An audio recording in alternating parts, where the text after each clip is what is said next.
jërë ngeen jëf mbokk yi bàyyi xel xibaar yi marax yi fii ci MC TV tey nag ponk yi ci gën a fës bokk na ci kàddu yi nga xamante ni Aliou Dieng andi na ko di ay leeral yoo xam ne mu ngi koy def ci motion de censure di ab bataaxal boo xamante ni fare ci l'opposition bi ñoo ko dugal ndaxte dañoo d'accordul benn yoon ci politique gu gouvernement bi. ñu waxaat ci leneen jëmale tamit itam ci kàddu yi nga xamante ni Momadou Diong yëkkati na ko nekk ci membre yi nga xamante ni ñoo bokk ci kuréel gi lënkale taskatu xibaar yi ci mbir yi Pape Alé Niang moom mi ngi xamle ni dañ leen a bàyyi ak seen bopp waane terewul daañu xeex bi ba mu jeex. ñu waxaat ci leneen jëmale ci njiitu réew mi Macky Sall ginnaaw bi mu teewee ci sommet Afrique États-Unis Atlantique Council fële ca diwaanu Washington DC. li mu xamle mooy ñoom bokkuñu benn yoon ci li waral menace planétaire di am loolu gënoon a fës ci ponk yi bu ngeen taaxirloo tuuti ñu yaatal.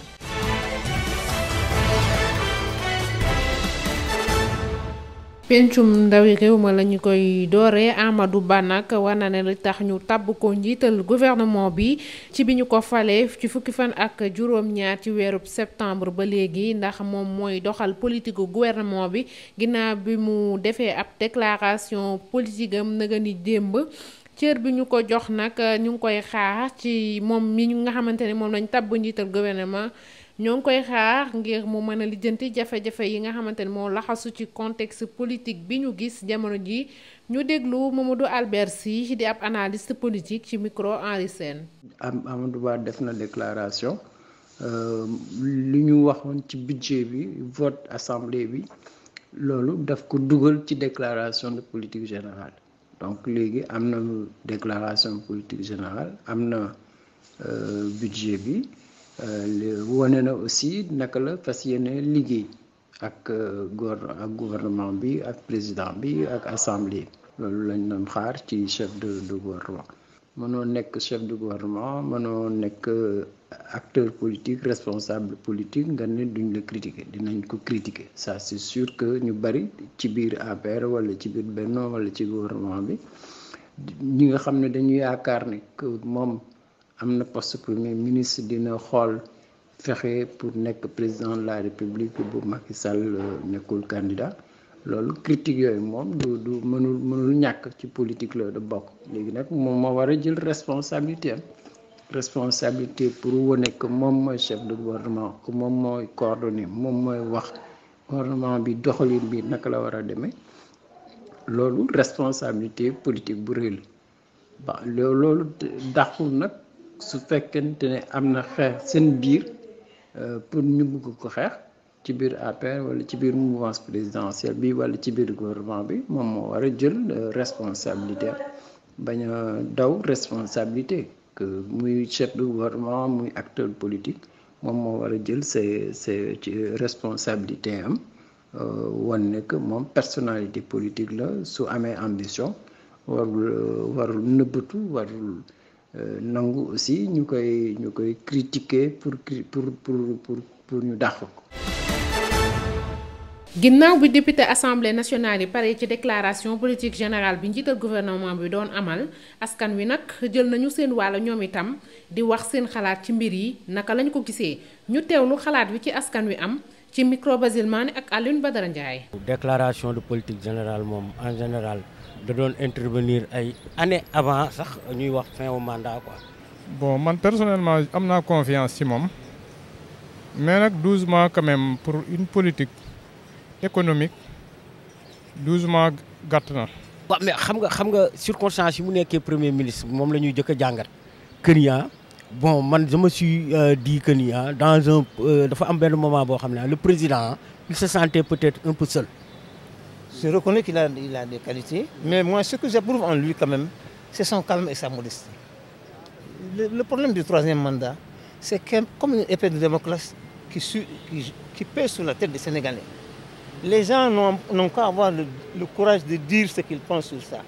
Ils n'ont qu'à dire si le président va se présenter ou pas. Mandat.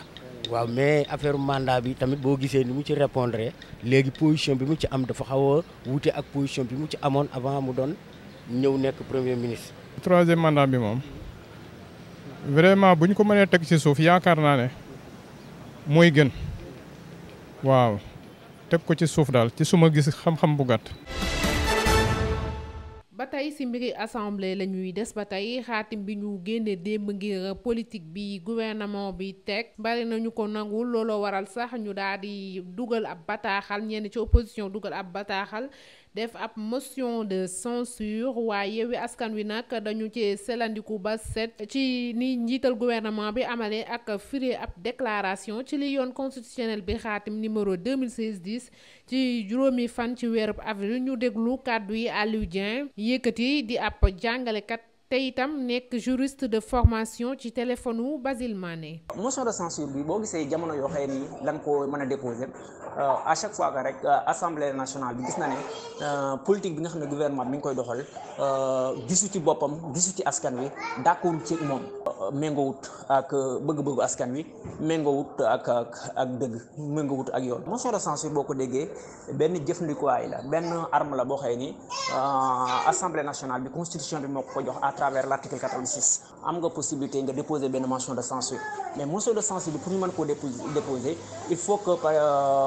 un dixième des députés mooy par exemple bu jëloon assemblée nationale xaaj ko ba fukki xaaj benn xaaj bi ñoom mën nañoo jël déposer benn motion de censure.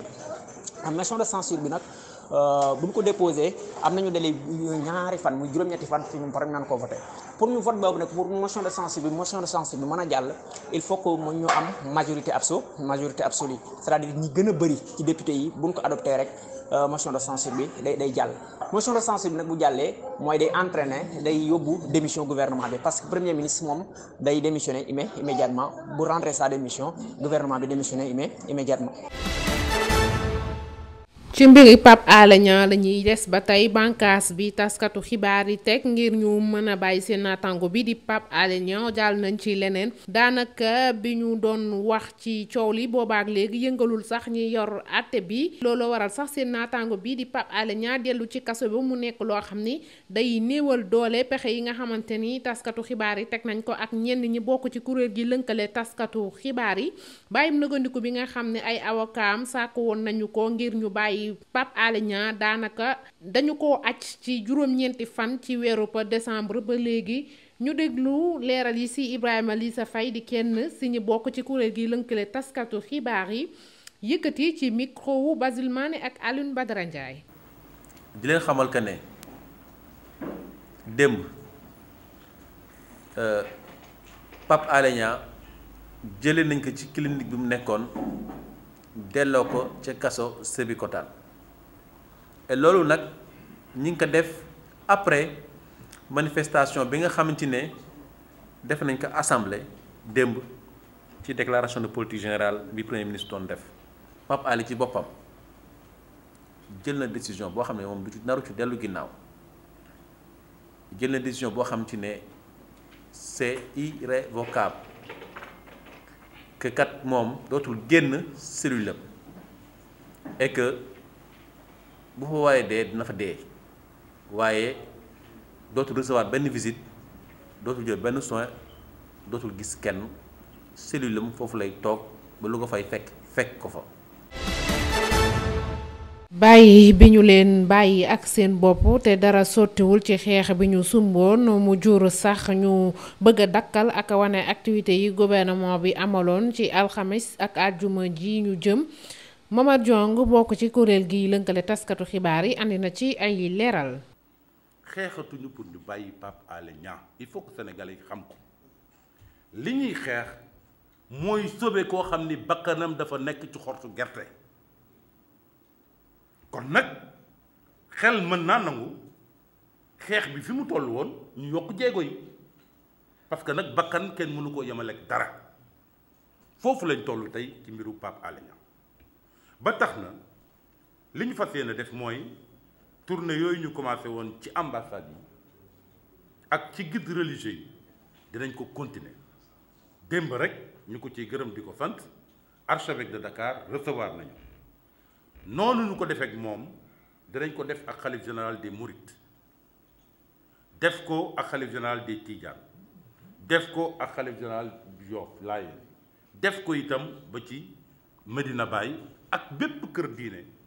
boo xam ni yaakaar nañ ni kilifaa ngi fa te bu yëkkatee kàddoom xëy na mu am lu mu jur ci issue bu heureuse ci mbir mi ñu nekk loolu mooy première action bi. beneen action bi ci topp nag mooy à partir de jeudi jàpp àjjuma ñun taskatu xibaar yi dinañ banque suñu baaraam duñu boole xànc ak moroomam ci lépp loo xam ni dafa laal activité gouvernementale muy boycott. wax naa leen léegi ci njëlbeen ni bu ñu neexoon ñu def ko démb xëy na sax bu ñu ko defoon démb ci lay gën a safe waaye attitude responsable bu ñu am moo tax démb ñu couvrir activité gouvernementale tey artu gouvernement bi nag ci li ñu jëm alxames ak ajjuma mooy banque suñu baaraam ci lépp. ci leneen la ñuy waxaat lu nga xamante ni mi nga amee fële ca biti réew ñun waraluñu menace planétaire bi am loolu la njiitu réew Macky Sall wax a ginnaaw bu mu teewee ci sommet Afrique États-Unis Atlantique Council bi muy amal fi ñu toll nii ca diwaanu Washington DC njiital Union africaine nag mi ngi tàllal loxo waa biti réew ngir ñu mën a dugal seen loxo ci facteurs yi ñu mën a jëmale kanam ci wàllum meññeef yi bàyyeeku ci suuf ci réewum Afrique ñu teewlu ko. 95% des réserves de métaux du groupe Afrique mi ngi am 85% phosphate li ëpp 50% cobalt ak 1/3 bauxite ci àdduna ak yu bari yi ma bàyyi ndax li duuf ci nag li xajul ci cin li waaye Afrique tam moo yor 12% wu pétrole àdduna loolee doon ab yoon bu bees jëm ci wàllum yokkute gaz lii doon li tax ngeen war ñoo comprendre ndax dëkk yu am doole bu ñu demee bay waxtaan seen biir ca Glasgow te yëgaluñu ñun waa Afrique ngir dakkal jëfandikoo lépp luy énergie fossile te li ëpp ci askanu Afrique amaguñu courant te dëkk Afrique yi li ñu am ci gaz ak pétrole du jeex. man nag dama jàpp ne lii moo nekkoon lu ñuy mujjee def dëkku Afrique yi te loolu xel xalaatu ko du lu ñuy nangu naka la ñu mën a waxee ab continent bu amul dara ci wàllum koom-koom nga naan ko bàyyil say meññeef biir suuf si ndax fi mu ne nii àdduna bi dafa tàmbali jël beneen xar kanam loolu ñun ñëpp xam nañ ko waaye ñun waa Afrique du ñoo ko sabab biir Afrique bariwul ay industrie yi mën a yàq comme ñiy yàq depuis ay at ci ginnaaw te ba tey te continue di ko def di utiliser pétrole ak gaz waaye ñoom ñu ne ñun dootuñu financer biti réew ci li jëm ci wàllum énergie fossile. Et le gaz, mais qu'on nous dise vous, on va plus financer à l'étranger les énergies fossiles. jërë ngeen jëf mbokk yi doon bàyyi xel xibaar yi looloo ci gënoon a fës ñu ngi leen di jox dig daje ba ëllëg incha allah.